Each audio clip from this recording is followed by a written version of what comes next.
Sure. Good morning, everyone, and thanks for joining and tagging along for this adventure. John, you want to go ahead and jump to the first slide here? Thanks. So, just wanted to share a quick snapshot of how EBITDA came in, the main way we measure our financial performance for Q2 of this year. And so, this is a look at the previous 6 quarters.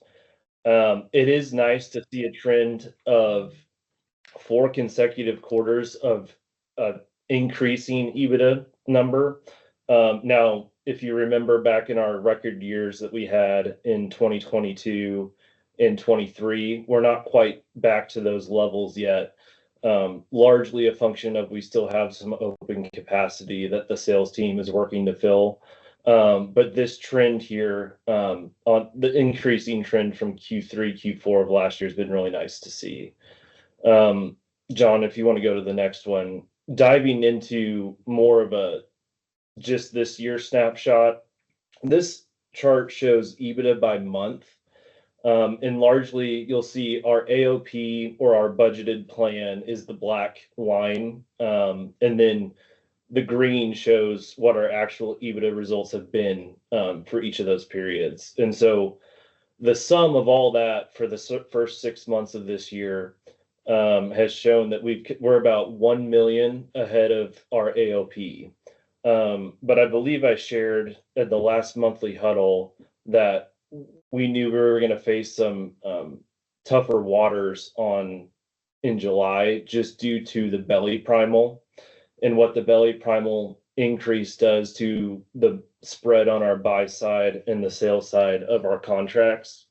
And so, John, if you want to go to the next slide, adding in July results, we did take a step back.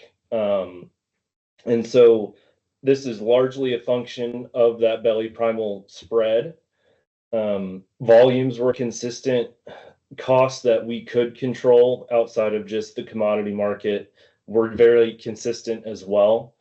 And so my hope would be as we ride the wave of the belly primal down here this fall, we'll make this back up and hopefully then some as well, with some of the cost savings measures that we're implementing. So as a result, through July, I would call us about on par with AOP versus ahead.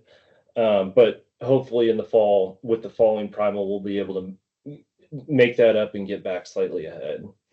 So John, if you want to snap forward here. Also, I just wanted to share, this is one way we evaluate our controllable costs.